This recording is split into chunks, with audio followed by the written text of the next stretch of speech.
This is the Pierre Berton Show. Bruce Lee, Mandarin Superstar, production 1892, recording December 9th, 1971, in Hong Kong.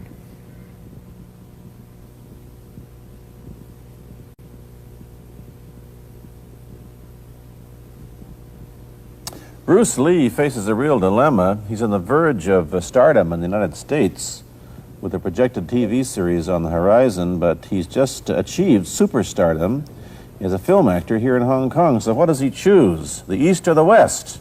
It's a kind of problem most budding movie actors would welcome. It's the Pierre Berton Show, the program that comes to you from the major capitals of the world. This edition comes to you from Hong Kong. And Pierre's guest is the man who taught karate, judo, and Chinese boxing to James Garner, Steve McQueen, Lee Marvin, and James Coburn. The newest Mandarin superstar, known in the West for his appearances in Batman, The Green Hornet, Ironside, and Longstreet. His name is Bruce Lee, and he doesn't even speak Mandarin. And here's Pierre. Well, how can you play in Mandarin movies if you don't even speak Mandarin? How do you do that? Well, first of all, I speak only Cantonese. Yeah. So, I mean, there is quite a difference as far as pronunciation and things like that go. So somebody else's voice is used, right? For Definitely, definitely. You just make the words. Doesn't that sound strange when you go to the movies, especially in Hong Kong, in your own town, and you see yourself with somebody else's voice? Well, not really, you see, because most of the Mandarin pictures done here are dubbed anyway. They're dubbed anyway? Anyway, I mean, disregard. I mean, they shoot without sound. So it doesn't, make any difference. Your lips never quite make the right words, do they? Well, that's where the difficulty lies, you see. I mean, in order to, because the Cantonese have a different way of saying things, different from the Mandarin. Yeah. So I have to find like something similar to that and keep a kind of a feeling going behind that. Something that matching the Mandarin deal. Like the old silent days. Complicated? Like the old silent days. But I gather in the movies made here, the dialogue is pretty stilted anyway. Yeah, I agree with you. I mean, see, to me, a motion picture is motion. Yeah. I mean, you got to keep the dialogue down to the minimum. Did you look at many Mandarin movies before you started playing in the first one? Yes. What did you think of them when you saw them? Quality-wise, I mean, I have to admit that it's not quite up to the standard. However, it is growing, and it is getting higher and higher and going toward that standard, that what I would term quality. They say the secret of your success in that movie, The Big Boss, which was such a success, you rocketed you to stardom in Asia, was that you did your own fighting. As an expert in the various martial arts in China, what did you think of the fighting that you saw in the movies that you studied before you became a star? Well, I mean, definitely in the beginning, I had no intention or whatsoever that what I was practicing and what I'm still practicing now would lead to this to begin with.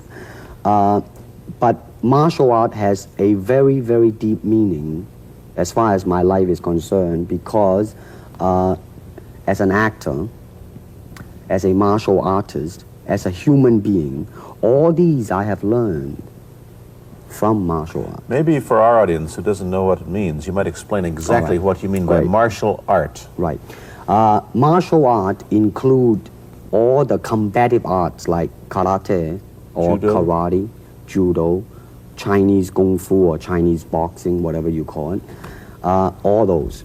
You see, like Aikido, Korean, I can go on and on and on. But it's a combative form of fighting. I mean, it's not, some of them became sport, but some of them are still not. I mean, they use, for instance, kicking to the groin, jabbing fingers at the eyes, and things like that. No wonder you're successful in the Chinese movies. They're full of this kind of action anyway. They needed a guy like you could... Violence, man. So you didn't have to use a double when you moved into the motion picture world here. You did it all yourself. Right. Can you break 5 or 6 pieces of wood with your hand or your foot? I'll probably break my hand and foot. But tell me a little bit... you set up a school in Hollywood, didn't you, for people like James Garner and Steve McQueen and the others? Yes. Why would they want to learn Chinese martial art? Because of a movie role?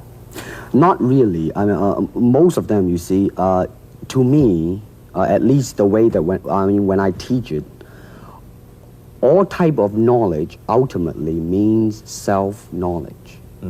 So therefore, they are coming in to, and ask me to teach them not so much of how to defend themselves or how to do somebody in.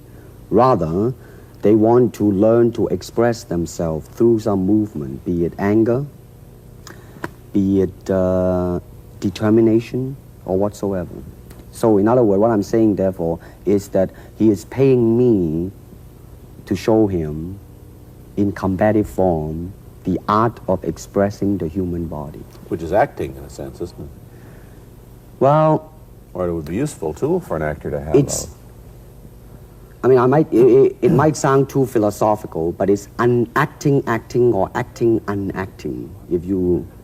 You've lost me. I have, right? So what I'm saying, actually, you see, it's a combination of both. Here it is the natural instinct, and here is control. You are to combine the two in harmony. Not, if you have one to the extreme, you will be very unscientific. If you have another to the extreme, you become all of a sudden a mechanical man, no longer a human being. So it is a successful combination of both. So therefore, it is not only, so therefore it's not pure naturalness or unnaturalness. The ideal is unnatural naturalness or natural unnaturalness. Yin yang, eh? Right, man, that's it. One of your students, James Coburn, played in a movie called Iron Man Flint, in which he used karate. Is that what he learned from you? He learned it after. Oh, after, he went yeah. after he played in Iron Man Right, Flint. right. You see, actually, I do not teach, karate because I do not believe in styles anymore. I do not believe that there is such thing as like Chinese way of fighting or the Japanese way of fighting or whatever way of fighting, because unless human beings have 3 arms and 4 legs, we will have a different form of fighting. But basically, we have only 2 hands and 2 feet. So styles tends to not only separate man, because they have their own doctrines, and then the doctrine became the gospel truth, that you cannot change, But if you do not have styles, if you just say, well, here I am, as a human being, how can I express myself totally and completely? Now, that way, you won't create a style, because style is a crystallization, that way, it's a process of continuing growth. You talk about Chinese boxing. How does it differ from, say, our kind of boxing? Well, first, we use the feet. That's and then we use the elbow. And you use the thumb, too? You name it, man. We use it all. You have to, you see, because, that is the expression of the human body. Everything, not just the hand. And when you're talking about combat, well, if it is a sport, now you're talking about something else. You have regulations, you have rules. But when you're talking about fighting as it is, no rules. With no rules. Not real fighting. Well, then, baby, you better train every part of your body. And when you do punch, now I'm leaning forward a little bit, hoping not to hurt any camera angle. You gotta put the whole hip into it and snap it and get all your energy in there and make this into a weapon. I don't want to tangle you in any dark that right now. You came at me pretty fast there. What is the difference between Chinese boxing and what we see these young men doing at 8 o'clock every morning on the rooftops in the parks called shadow boxing, which they're always... Well, actually, you see, that is part of Chinese boxing. It is. There are so many schools. Everybody here seems to be, going like this all the time. Well, that's good. I'm very glad. I'm very glad to see that, because at least somebody is caring for their own body, right? Yeah. That's a good sign. Well, it's a kind of a slow form of exercise, which is called Tai Chi Chuan. I'm speaking Mandarin just now. Yeah. Cantonese, Tai Chi Chuan, okay? I see. And it's more of an exercise for the elderly, not so much for the young. Give me a demonstration. Show me. Can you do a little bit of it? Just so the hand-wise is very slow. Oh, is it?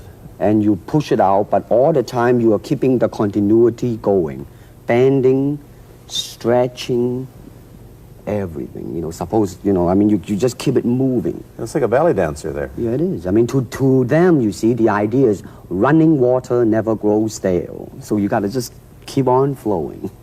Of all your students, famous, James Garner, Steve McQueen, Lee Marvin, James Coburn, Roman Polanski, which was the best? Who adapted best to this Oriental form of exercise and defense? Well, depending, okay? Now, as a fighter, Steve McQueen, now, he is good in that department because that son of a gun got the toughness in him. Yeah. You see it on the screen. I mean, he would say, all right, baby, here I am, man. And he'll do it. Yeah. Now, James Coburn is a peace-loving man. Yeah, I met him. Right? I mean, you've met him. I mean, he's really, really nice. I mean, super mellow and all that. I mean, I mean, now, he appreciates the philosophical part of it. Therefore, his understanding of it is deeper than Steve. So it's really hard to say. You see what I'm saying now? I see. I mean, it's different. So that's, I mean, depending on what you see in it. Interesting that we don't, in our world, and haven't since the days of the Greeks who did, combine philosophy and art with sport. But quite clearly, the Oriental attitude is that the three are facets of the same things. Man, listen, you see, really, to me, ultimately, martial art means honestly expressing yourself. Now, it is very difficult to do. I mean, it is easy for me to put on a show and be cocky and be flooded with a cocky feeling and then feel like pretty cool and all that. Or I can make all kinds of phony things, you see what I mean? Blinded by it. Or I can show you some really fancy movement. But to express oneself honestly, not lying to oneself, and to express myself honestly, now that, my friend, is very hard to do. And you have to train. You have to keep your reflexes so that when you want it, it's there. When you want to move, you're moving. And when you move, you are determined to move. Not taking 1 inch, not anything less than that. If I want to punch, I'm going to do it, man, and I'm going to do it, you see. So, I mean, so that is the type of thing you have to train yourself into it, to become one with the, you think? Yeah, this is very un-Western, this attitude. I want to ask you about your movie and TV career, but first we'll take a break. Then I'll be back with Bruce Lee. I've been talking to Bruce Lee mainly about the Chinese martial arts, which include things like Chinese boxing, karate, and judo, which is what he taught when he was in Hollywood. After he left the University of Washington, where he studied, of all things, philosophy, if you can believe that. He did, but that, perhaps you understand why the two go together from the first half of this program. And you can perhaps understand how he got into films. He knew a lot of actors, but I'm told that you got the job on the Green Hornet, where you played Kato the chauffeur, mainly because you're the only Chinese-looking guy who could pronounce the name of the leading character, Britt Reed. I meant that as a joke, of course. And it's a heck of a name, man. I mean, every time I said it at that time, I was super conscious. I mean, really now, that's another interesting thing, huh? Let's say if you learn to speak Chinese. Yeah. And it's it's not difficult to learn and speak the word. The hard thing, the difficult thing, it's behind what is the meaning, what brought on the expression and feelings behind those words. Like when I first arrived in the United States, and I look at a Caucasian, and I really would not know whether he was putting me on or is he really angry, because we have different way of reacting to it. See, those are the difficult things, you see. It's almost as if you came upon a strange race where a smile didn't mean what it does to us. In fact, a smile doesn't always mean the same, does it? Of course not. Yeah, I just thought of that. Tell me about the big break when you played in Longstreet. I must tell the audience that Bruce Lee had a bit part or a supporting role in the Longstreet series, and this had an enormous effect on the audience. What was it? Well, you see, the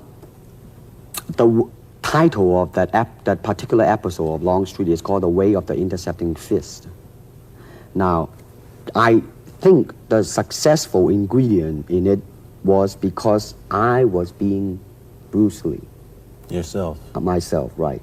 And did that part, just express myself, like I say, honestly express myself at that time. And because of that, I brought, favorable mentioning in like New York Times, which says like the Chinaman, who incidentally came off quite convincingly enough to earn himself a television series, and so on and so on and so forth. Can you remember the lines by Sterling Siliphant, the key lines? He's one of my students, you know that? Was he too? Yes. You've had everybody as your student. But you read, there were some lines that express your philosophy. I don't know if you remember them or not. I remember that. Let's hear. This is what it is, okay? You're talking to Longstreet, played by James Francesca. I said, empty your mind. Be formless, shapeless, like water. Now you put water into a cup, it becomes the cup. You put water into a bottle, it becomes the bottle. You put it in a teapot, it becomes the teapot. Now water can flow or it can crash. Be water, my friend. Like that, you see? No, I see. I get the idea. Uh-huh. I get the power behind it. So now, two things have happened. First, there's a pretty good chance that you'll get a TV series in the States called The Warriors, in which you use what, the martial arts in a Western setting? That was the original idea. Now, Yeah. Paramount, I did Longstreet for Paramount, and Paramount wants me to be in a television series. On the other hand, Warner Brother wants me to be in another one, but both of them, I think, they want me to be in a modernized type of a thing. And they think that Western idea is out. But Whereas you would you want to do the Western, eh? I want, because you see, I mean, how else can you justify all these punching and kicking and violence except in that period of the West? I mean, in nowadays, I mean, you don't go around on the street kicking people or punching people. Because if you do, that's it. I mean, I don't care how good you are, But this is true also of the Chinese dramas, which are mainly costume dramas. They're all full of blood and gore over here. You mean here? Yeah. Well, unfortunately, you see, I hope that the picture I am in would either explain why the violence was done, whether right or wrong or whatnot. But unfortunately, pictures, most of them here, are done mainly just for the sake of violence. You know what I mean? Like, fighting for 30 minutes, get stabbed 50 times. Well, I'm fascinated. Let me give you your microphone back.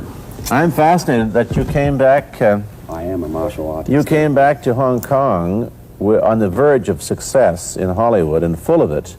And suddenly, on the strength of one picture, you become a superstar. Everybody knows you. You have to change your phone number. You get mobbed in the streets. Now, what are you going to do? Are you going to be able to live in both worlds? Are you going to be a superstar here, or one in the States, or both? Well, let me say this.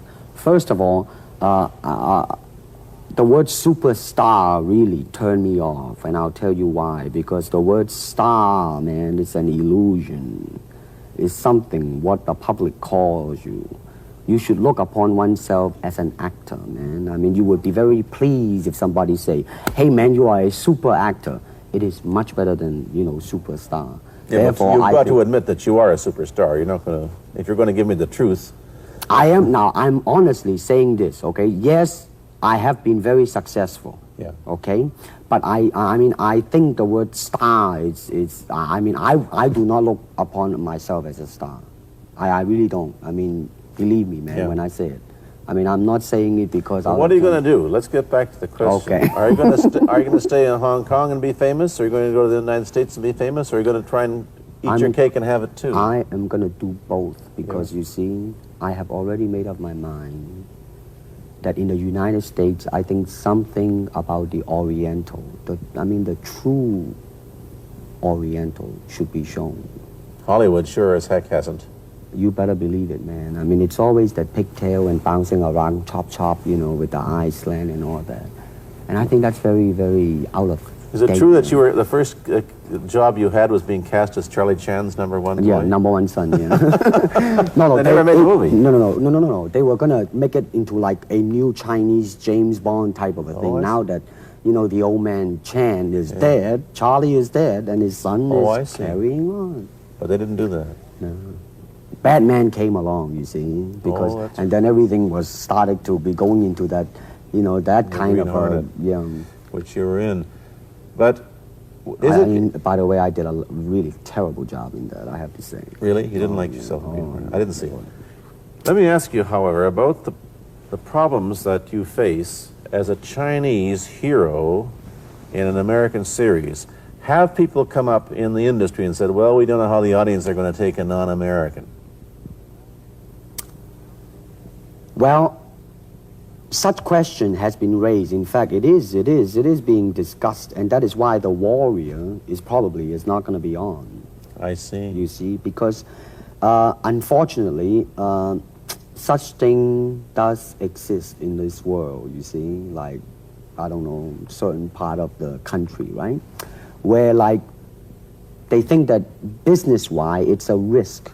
And I don't blame them, I mean, in the same way, it's like in Hong Kong, if a foreigner come and became a star, if I were the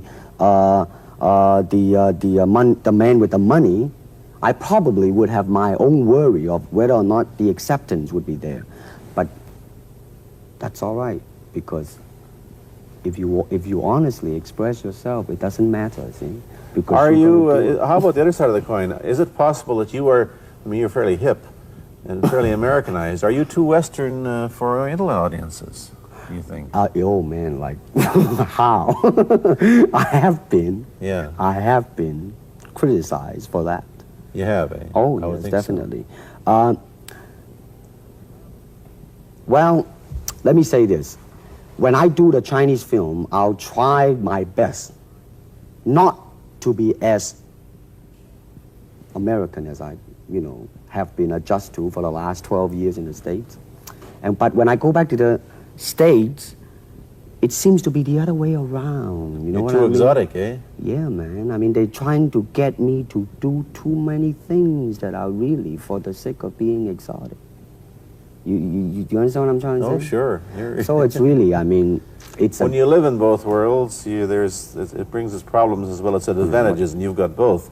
Time to go to a commercial. I'll be back in a moment with Bruce Lee. Let me ask you whether the change in attitude on the part of the Nixon administration towards China has helped your chances of starring in an American TV series. Well, first of all, this happened before that. Yeah. But I do think that things of Chinese will be quite interesting for the next few years. I mean, not that I'm politically, you know, inclining toward anything. You know, I understand that. I'm just wondering. But I mean, once the opening of China, you know, I mean, that it will bring more understanding. Yeah. More things that are, hey, like different, you know? And maybe in the contrast of comparison, some new thing might grow. So therefore, I mean, it's a very rich period to be in. I mean, like, if I were born, let's say, 40 years ago. Yeah. If I have a thought in my mind, I said, boy, I'm gonna star in a movie or star in a television series in America. Well, that might be a vague dream, but I think right now, maybe, man. You still think of yourself Chinese, or do you ever think of yourself as North American? You know what I want to think of myself? As a human being. Because, I mean, I don't want to sound like, you know, as Confucius say, but under the sky, under the heaven, man, there is but one family. It just so happened, man, that people are different. Okay, we got to go. Thank you, Bruce Lee, for coming here. Thank you for Pierre. watching. Thank you. You've been watching Bruce Lee on The Pierre Burton Show, a half-hour program of conversation, opinion, and debate. This is Bernard Cowan speaking.